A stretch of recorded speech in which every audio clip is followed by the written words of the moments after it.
Hey there, Knives of Note video here. We've got the American Bowie display from the Antique Bowie Knife Association with Bob Vines, who's here. And Bob is going to kind of walk us through this video here of his display, which is fantastic, by the way, what we've got here. So why don't you tell us a little bit about how you got all these knives here, Bob? I've been collecting knives for over 40 years. Just pick them up one at a time. Used to collect a plethora of knives, Sheffields and American knives, and decided that the Bowie knife was an American institution, so that's where I concentrate. Yeah, all my effort now is on American knives.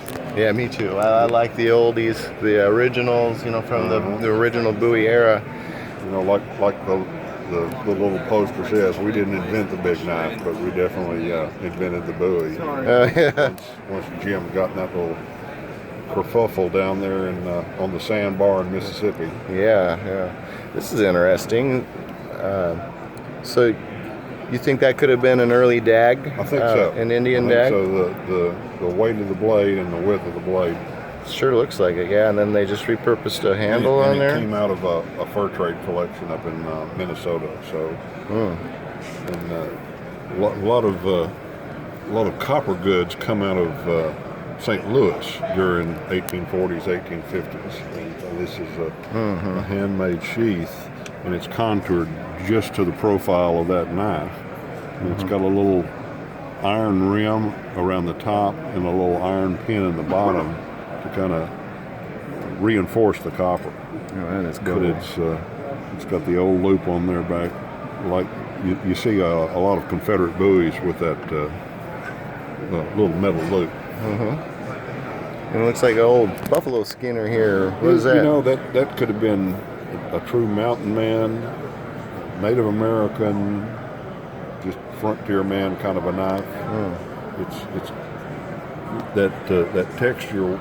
Once a knife gets a lot of body oil and salt into it, the little critters really like it. So all of this little grooving right here, some rodent come into camp and gnawed on that. Oh, that's some cool history right there. That's cool. I was wondering what that was. That is nifty. It's got somebody's initials scratched on the other side. Look at there. I really like the big old rosehead iron rivets. Yeah, that's neat, man. That is cool. And what else we got here? This is one of my favorite Bowies, and it's absolutely the cheapest Bowie I've ever purchased. I paid $13 for that knife. And it's just very basic walnut handle, iron rivet. Just something they could stick down in a leather pouch and stick to their belt. Yep, old mountain man knife right there. That's cool.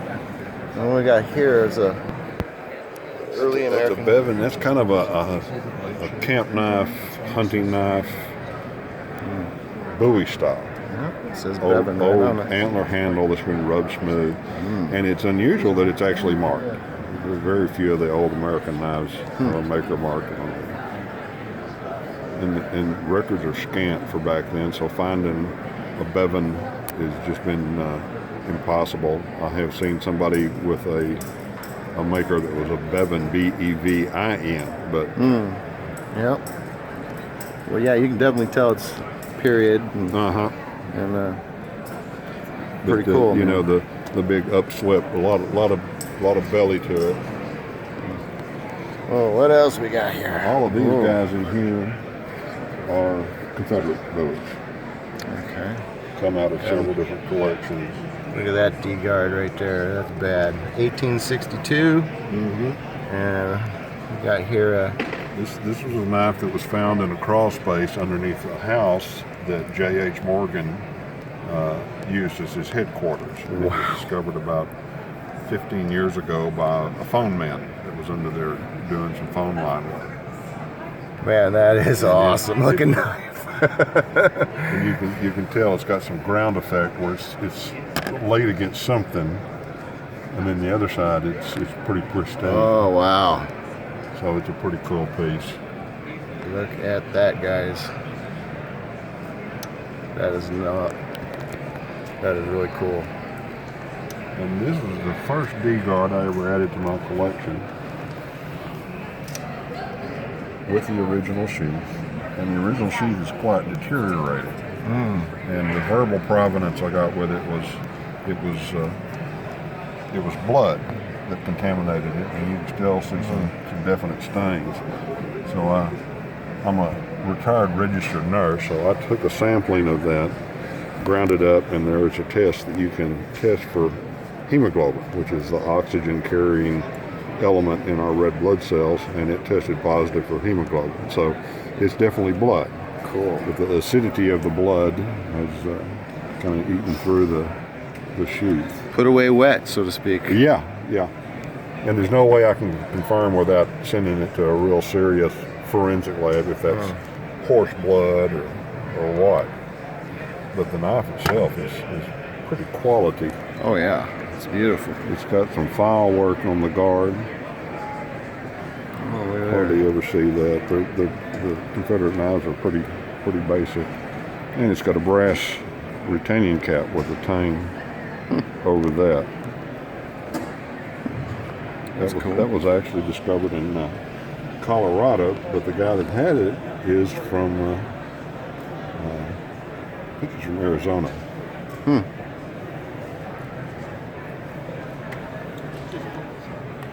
And we've got 2 cast brass gripped buoys. Those are the famous McElroy buoys. W.H. McElroy, Macon, Georgia. Those 2 guys right there. And brass was in such short supply that these were short-lived. These are called the lariat buoys.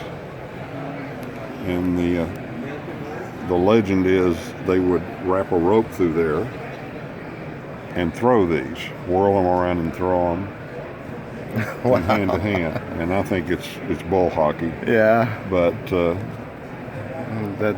they're definitely distinctive grip. Huh. What else we got going on over here? This is a really quality big buoy, just by itself, kind of standalone. It's beautiful. Yeah. But you got the original case, tin mounted. The loop has seen better days, but it's got a capture tag on it. It shows what battle it was taken. And I met a descendant of this Sergeant Charles Crane 2 years ago in Franklin, Tennessee at a show. It's always neat when you find yeah. somebody whose grandpa owned the knife you're holding.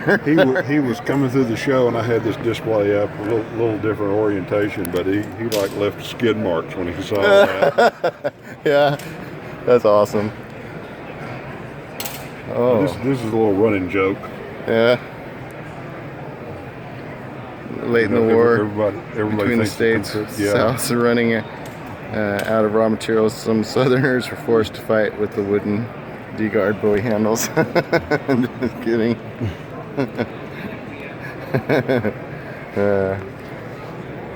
Let's see what we got here. Another brass fitting. And it's a cast fitting, upper and lower.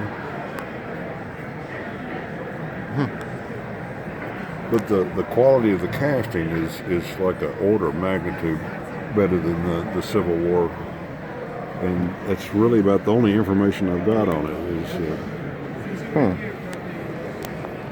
And this one was collected in Texas. And it's a pretty typical weight for a Mexican knife, and it's got the only real Spanish notch of it that I've owned. But the handle is sword style, got a real high quality. Yep. It looks like it was almost repurposed, maybe. Yeah. Huh? Yeah. And the finial on that, it's really hard to see, but that's an old Texas military button. Oh, there you go. And I showed it to a guy that was a military collector of just Texas stuff, and he said it's either Republic of Texas or Confederacy. So. And a nice spear point. Spear point. And cow horn grips. And horn handle. I really like the old horn handles. Yeah. They didn't survive with it. And this one's almost translucent. Yeah, it's pretty. That's a really nice color. The horn boars will get into those if they're not protected. And, Got an old Possibles bag. Is that what that is? An old Possibles bag and an old carved horn. It's got some birds, got dogs and chickens and vines and. That's neat. Is there a date inscribed on it anywhere? I don't see one, but it's a pretty early horn because it's got the staple. Yeah, my great grandpa passed me down one. I still have. And then what do we got up here? The last two. This one here's unusual, and it's all iron. And I've seen the blade profile come out of New Orleans, but it's definitely an American, a big high median ridge. 1850. Who do you think made it? 1850s. But it's like the later cutlery buoys. It's all metal. It would have to be from the south, because if you had one of these in like Chicago or something, grabbed a hold of that iron grip, it would be like sticking your tongue on a cold flagpole. That's a nice 1860 buoy. I love this one right here. Yeah, that's nice. Look at the blade on there. It's way over engineered. It's about 3/8 of an inch thick, very blade heavy. But for a big chopper, big hunting and camp knife, that's what it would do the job. Yeah. The grips are some kind of a bone, maybe even walrus ivory. And then it's got a leather plug in the end of it where they've attached it to the blade. And I noticed you have two up here that we missed. What do we got on these two here?